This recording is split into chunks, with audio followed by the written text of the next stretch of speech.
नमस्कार दोस्तों, स्वागत करता हूं आपका फिर एक बार बहुत ही इम्पोर्टेंट वीडियो में। तो आज की इस वीडियो में हम बात करने वाले हैं आफ्टर ट्वेल्थ आप कैसे जो है अपनी स्टडी को आगे बढ़ा सकते हैं। कैसे अपनी कैरियर ग्रोथ में जो है आप अपना फ़ायदा ले सकते हैं ताकि आप जो ट्वेल्थ आपने निकाली है वो आपकी बर्बाद ना जाए। आप एग्रीकल्चर में किस तरीके से अपना जो है कैरियर बिल्ड कर सकते हैं, ग्रेजुएशन आपको कैसे करनी है, अगर आपको आफ्टर एग्रीकल्चर जॉब की प्रिपरेशन करनी है तो आप कैसे जा सकते हैं। क्योंकि मुझे पता है, ये आपको भी पता है, एग्रीकल्चर जो है इंडिया में अभी बूम कर रहा है। यानी कि एग्रीकल्चर सेक्टर में आपका जो है पढ़ाई करना कहीं ना कहीं फ़ायदेमंद होने वाला है। तो वीडियो को एंड तक ज़रूर देखिएगा। चलिए आज हम बात करते हैं, हम पहले इस वीडियो में बात करने वाले हैं उस पर हम बात कर लेते हैं ताकि आपको कोई भी कंफ्यूजन ना रहे। सबसे पहले यहाँ पर आप कॉन्सेप्ट देखो, हम इस चीज़ों पर आज हम मोस्ट चर्चा करने वाले हैं। लगभग आपके 11-12 यहाँ पर जो है टॉपिक्स आ जाते हैं। तो पहला हमारा टॉपिक है, पहला इंट्रोडक्शन वाई एग्रीकल्चर लेना है। फिर आप ट्वेल्थ के बाद क्या करिएगा, है ना, कि आपने ट्वेल्थ में एग्रीकल्चर ली थी, आपने बोर्ड एग्ज़ाम भी दे दिए, आपके 7 मार्च को बोर्ड भी ख़त्म हो चुके हैं।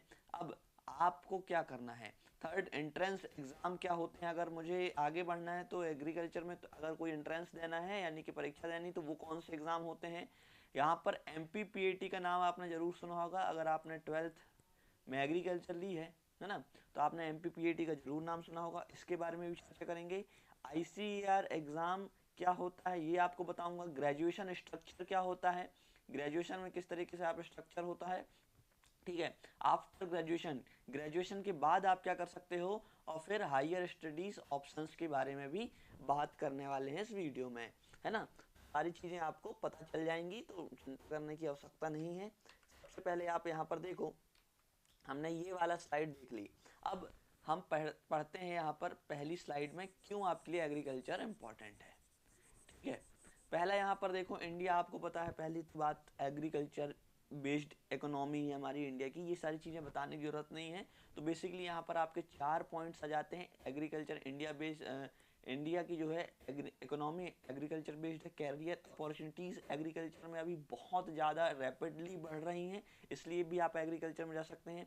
Focus on food security, agri businesses, research and government jobs, यानी कि जो गवर्नमेंट है वो भी यहाँ पर कहीं ना कहीं एग्रीकल्चर की तरफ ध्यान दे रही है और आप इन सारी चीज़ों में भी जा सकते हो, ठीक है। Higher demand in both private and public sector, यानी कि जो पब्लिक यानी कि गवर्नमेंट सेक्टर है उसमें भी एग्रीकल्चर वालों की जो है अभी डिमांड बढ़ रही है। एंड आपकी प्राइवेट सेक्टर में भी जो है एग्रीकल्चर स्टूडेंट्स की डिमांड हाई हो रही है। तो कहीं ना कहीं बहुत ही अच्छी अपॉर्चुनिटीज़ आपके लिए यहाँ पर ये निकल कर आती है। थर्ड हम एक चीज़ बात करते हैं, तो वो क्या है, आप यहाँ पर देखो,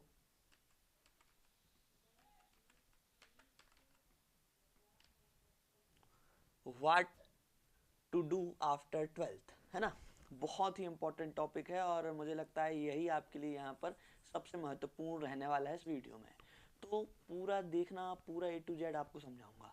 सबसे पहले आप 3-4 चीज़ें कर सकते हैं आफ्टर ट्वेल्थ एग्रीकल्चर के बाद। सबसे पहले अगर आप ट्वेल्थ साइंस से हैं, यानी कि साइंस में आपका PCB भी आ जाता है, यानी कि फिजिक्स केमिस्ट्री बायोलॉजी, मैथ्स भी आ जाता है और एग्रीकल्चर, तीनों ही जो सब्जेक्ट्स वाले हैं वो आपका एग्रीकल्चर यानी कि कृषि की तरफ आगे बढ़ सकते हैं। इस बात का ध्यान रखिएगा, ठीक है। तीनों सब्जेक्ट्स वाले जो है एग्रीकल्चर को परस्यू कर सकते हैं। हैविंग बायोलॉजी इज प्रिफरेबल, यानी कि आपने बायोलॉजी ली है, ठीक है, अच्छी बात है। मिनिमम 50% होना चाहिए, ठीक है, कोई भी कैटेगरी में 50% है तो बहुत अच्छी बात है। एंट्रेंस एग्जाम इज मैंडेटरी, अगर आपको अच्छा एग्रीकल्चर यूनिवर्सिटी से आपको लेनी है, अच्छे कॉलेज में आपको पढ़ना है तो एंट्रेंस एग्जाम मैंडेटरी रहेगा, आपको देना ही पड़ेगा। अब कौन कौन से एग्जाम्स आपके लिए इंपॉर्टेंट हो जाते हैं उसकी भी हम चर्चा कर लेते हैं ताकि आपको सारी चीज़ें क्लियर हो जाए, ठीक है। कौन कौन से एग्जाम जो है आप MPPAT के लिए दे सकते हैं, आप एक अच्छी यूनिवर्सिटी, अच्छे कॉलेज में स्टडी कर पाएँ और अपना अच्छा कैरियर ग्रोथ आप ले पाएँ। तो सबसे पहले मैं इसको इरेज करता हूँ। यहाँ पर आप देखो, पहला ऑप्शन क्या आ जाता है आपके पास, पहला ऑप्शन दोस्तों आपके पास आता है MPPAT, यानी कि Madhya Pradesh pre agriculture test. ये आपको ध्यान रखना है, ये स्टेट एग्जाम होता है जो कि MPPAT जो कि मध्य प्रदेश गवर्नमेंट के द्वारा हर साल कराया जाता है प्रतिवर्ष। इस बार भी होगा, जून में आपके एग्जाम होंगे 2026 की। 2026 की प्रिपरेशन कैसे करनी है इसकी वीडियो मैंने बहुत ही पहले बना दी है, तो आपने अभी तक नहीं वीडियो देखी तो लास्ट में वीडियो की लिंक आपको मैं प्रोवाइड कर दूंगा ताकि आप देख पाएं कि आपके पास सिर्फ 2 से 3 मंथ बचे हैं, इसमें आप कैसे प्रिपरेशन करें। इसकी वीडियो आपको लास्ट एंड में मिल जाएगी, ठीक है। MPPAT के लिए दूसरा एग्जाम होता है दोस्तों ICAR India for India level exam. ये आपका स्टेट एग्जाम था, मैंने बताया था। ये ICAR जो है अब ये CUET द्वारा ही होने लगा है ना, कंफ्यूज मत होइएगा, ये CUET के नाम से ही जाने लगा है, ठीक है। पहले 23 तक अलग अलग होता था, लेकिन अभी 24 और 25 में दोस्तों ICAR CUET के साथ मर्ज हो गया है, यानी कि मिल गया है, जिससे कि दोनों एक साथ ही होते हैं, है ना। तो आपको CUET का ही एग्जाम देना पड़ेगा, जो कि अभी है, मेरे ख्याल से कुछ महीनों में आपका CUET का भी एग्जाम होगा। उसके बाद स्टेट एग्रीकल्चर एग्जाम्स भी होते हैं, जैसे कि CGPAT भी होता है, जैसे कि MPPAT है दोस्तों, वैसे ही आपका CGPAT भी होता है, जेट भी होता है। तो ये आपका राजस्थान में होता है ना, तो ये स्टेट एग्जाम्स भी होते हैं। अगर आप कोई और स्टेट से बिलोंग करते हैं तो आप हर एक स्टेट का जो है एग्जाम होता है। प्राइवेट यूनिवर्सिटीज एंट्रेंस एग्जाम भी होता है, जैसे कि पंजाब एग्रीकल्चर यूनिवर्सिटी है, जी हाँ, वो भी अपना जो है अपना प्राइवेट है, ICAR से अप्रूव्ड यूनिवर्सिटी है, लेकिन एंट्रेंस एग्जाम लेती ताकि वहाँ पर अच्छे स्टूडेंट्स की ही डिमांड हो और अच्छे स्टूडेंट्स पढ़ें। तो इस तरीके से यहाँ पर आप 4 चीज़ें करके एग्रीकल्चर में ग्रेजुएशन कर सकते हैं।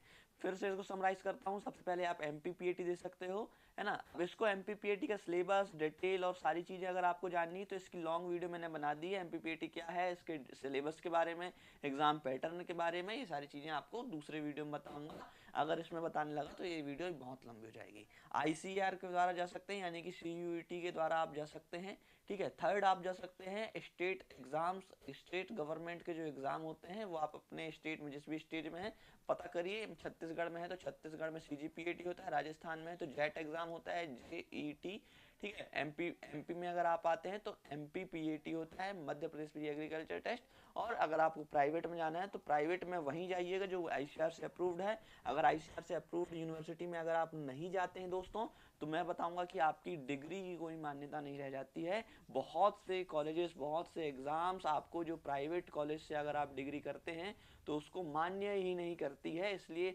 मेरा तो हमेशा यही सजेशन रहेगा कि आप जो है गवर्नमेंट यूनिवर्सिटी से ही जो है अपना ग्रेजुएशन करें, जिससे कि आपको कहीं ना कहीं फायदा ही होने वाला है, नुकसान तो कहीं नहीं होगा। लेकिन प्राइवेट से करोगे तो जी हाँ, नुकसान जरूर हो जाएगा आपका, ठीक है। अब यहाँ पर देखो MPPAT के थोड़े बेसिक आपको डिटेल्स बता देता हूँ।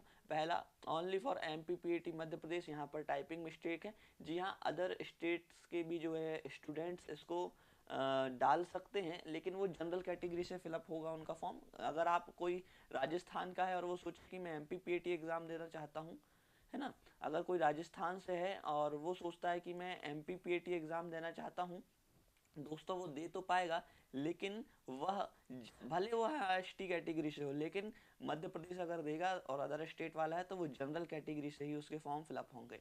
तो इस बात का ध्यान रखिएगा, जनरल से फिलअप होंगे तो जनरल से ही उसका सिलेक्शन भी होगा, है ना। और admission to state government universities, यानी कि यहाँ पर इसकी बात हुई है, दो आपकी यहाँ पर जो है यूनिवर्सिटी है मध्य प्रदेश में, JNKVV पहली नंबर।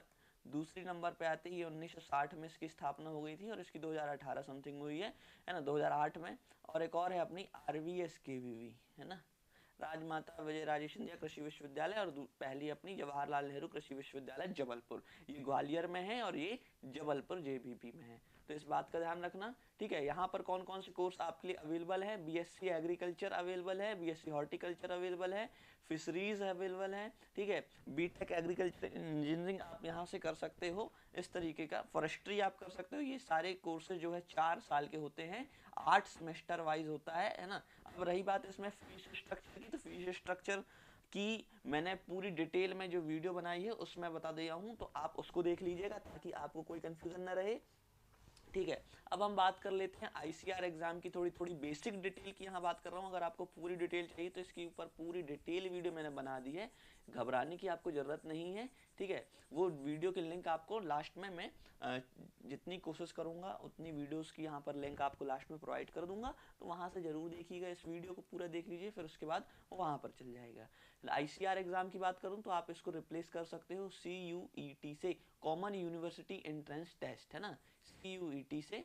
यहाँ पर इसका आप एग्जाम देंगे, उसके बाद जो आपके अंक आते हैं वो अंक से आपका आईसीआर आपका सिलेक्शन करता है। तो आईसीआर अभी डायरेक्ट एग्जाम नहीं ले रहा है ना। नेशनल लेवल एग्जाम होता है admission to all India agriculture universities, यानी कि आपकी जितनी भी एग्रीकल्चर यूनिवर्सिटीज़ है इंडिया में, वहाँ पर आपका एडमिशन दिला सकता है ये एग्ज़ाम। हाई कंपटीशन होता है, जी हाँ, MPPAT से तो हाई कंपटीशन ही होता है, इस बात का ध्यान रखिएगा, है ना। Opportunity in the best agriculture colleges and universities, यानी कि आप इससे एक बेस्ट जो है एग्रीकल्चर यूनिवर्सिटी और कॉलेजेस में जाते हो जिसका आप जो है सपना देखते हो। If you want top university take the ICAR exam, यहाँ पर मैंने हाईलाइट भी करके रखा है। अगर आपको बहुत अच्छी एग्रीकल्चर यूनिवर्सिटी चाहिए, टेक द आईसीआर एग्जाम, है ना। Leave the MPPAT and take the ICAR exam, यानी कि आपको आईसीआर देना पड़ेगा अगर आपको बहुत ही अच्छी अगर यूनिवर्सिटी चाहिए। ठीक है, तो इस बात का भी आप जरूर जरूर से जरूर ध्यान रखिएगा, ताकि आपको यहाँ पर और भी कोई दिक्कत ना आए। ठीक है, अब हम चीज़ें और दूसरी चीज़ों की बात करते हैं। सबसे पहले मैं इसको इरेज कर लेता हूँ। ठीक है, अब यहाँ पर देखो ग्रेजुएशन स्ट्रक्चर की बात करता हूँ। आई होप आपको समझ में आ रहा होगा सब कुछ। अगर नहीं समझ में आता है तो कमेंट आपके लिए हमेशा बॉक्स ओपन है, कमेंट बॉक्स, आप वहाँ पर जाकर कमेंट कर दीजिएगा, मैं आपके कमेंट का रिप्लाई 100% करता हूँ।